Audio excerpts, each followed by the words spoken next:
Hello, class. Well, today we're going to be talking about some special types of trigonometric or trig ratios. Just as a heads up, I want to let you know this right now, you will need a calculator.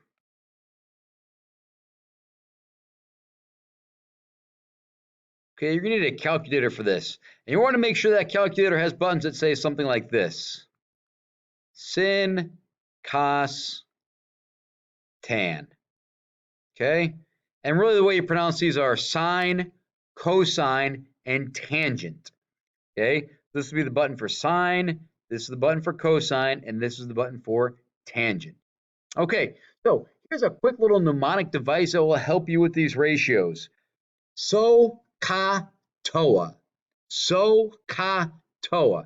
No, that's not some foreign language. That's simply a mnemonic device. That simply means that the sine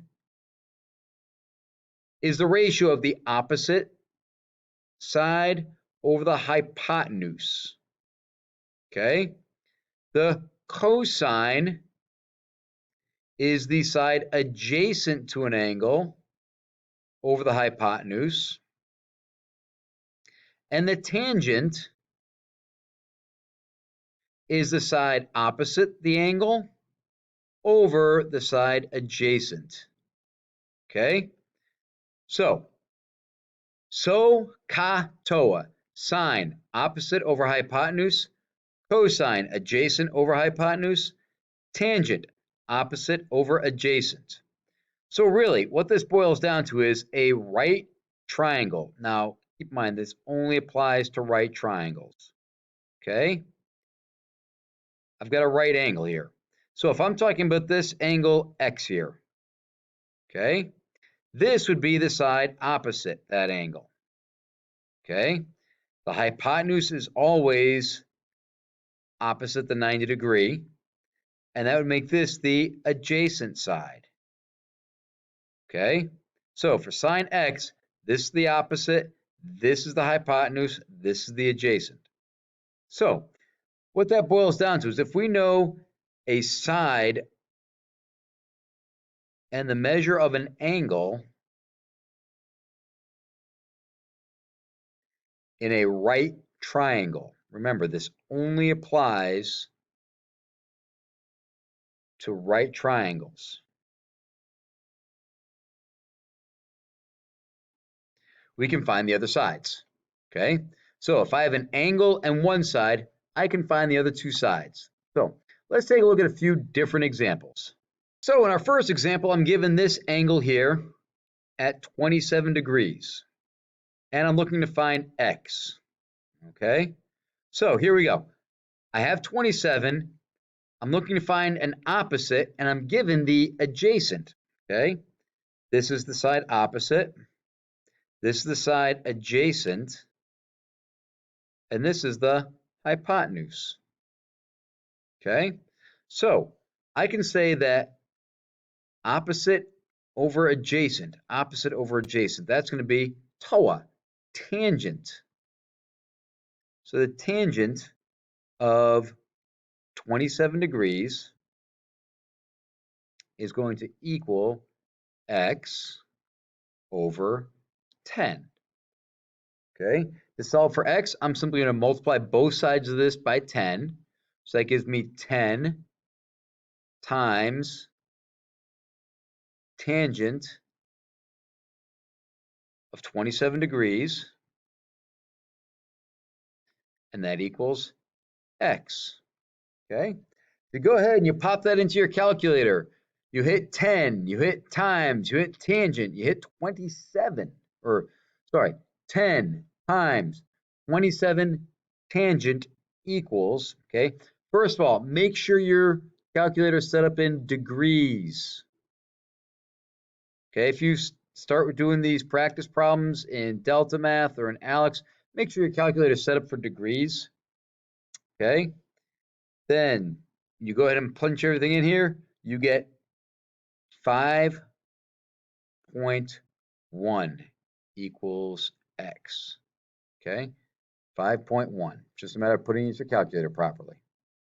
Okay, so let's take a look at the second one here. Here I have 39 degrees. for this angle. And I know I have this side here. Well, this is actually the adjacent. This is the opposite. And this is the hypotenuse.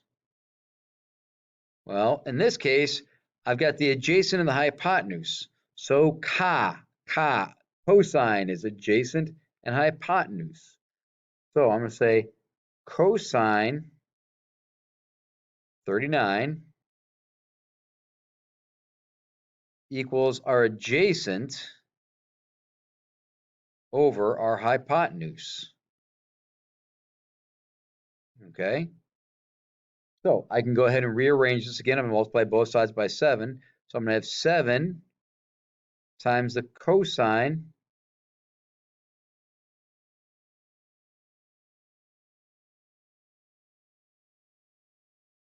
equals x. Okay, if it helps you, find the cosine of 39 first, write that down, multiply that times 7. Either way, you come out here, x equals 5.4. Okay, I think when you're doing these in delta math, they're asking you to round to the nearest tenth. Remember, this is your 10th figure. Okay, that's your 10th right there. So make sure you're rounding to that first decimal place. Look at your second decimal place. If it's 0, 1, 2, 3, 4, leave it be. If it's 5, 6, 7, 8, 9, round it up. Okay, 5 and up, round it up. Okay, let's take a look at another example. Okay, a couple more examples here. I've got 46 degrees here, and I've got this 90-degree angle, and so I've got an opposite here. I've got an adjacent here, and I've got the hypotenuse here. Now, this is unusual. We haven't solved for a hypotenuse yet, so let's see what we can do with that. So opposite and a hypotenuse, so katoa, so opposite hypotenuse. So sine 46 degrees is going to equal opposite 8 over hypotenuse x. Now in this case, I'm going to multiply both sides by x. Okay, when I do that, that gives me x times the sine of 46 degrees equals 8. Now I'm going to divide both sides here by the sine of 46.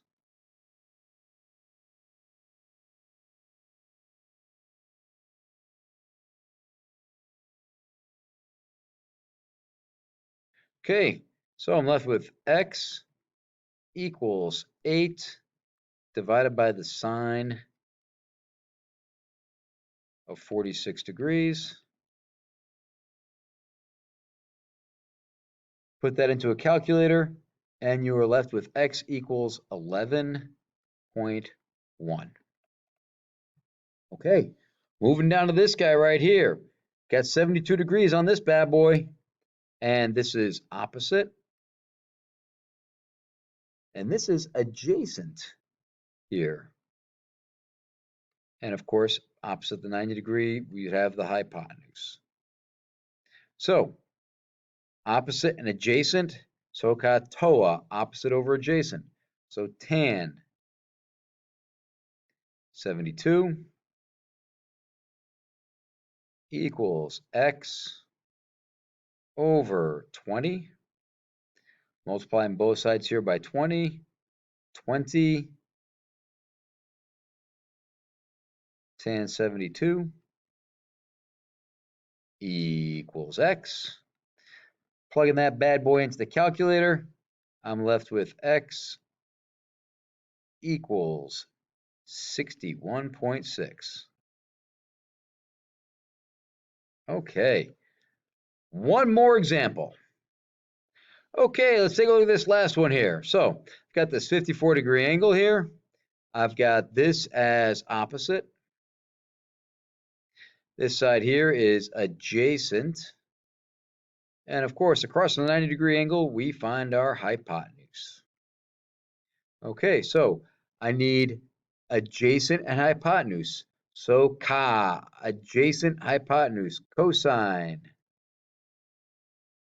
of 54 degrees equals adjacent x over hypotenuse 12. Multiplying both sides by 12, I'm left with 12 times the cosine of 54 equals x, and x equals 7.1. 1 here, sorry about that. Okay, now through this entire video, I've said x equals. Really, these are approximations. They are not the exact answers. There's going to be some rounding with the trig functions in the calculator, but when you put these into delta math, as long as you're rounded to the correct decimal place, you should be fine. Okay, hope that was helpful. If you have any questions, go ahead and see me in class. Thank you.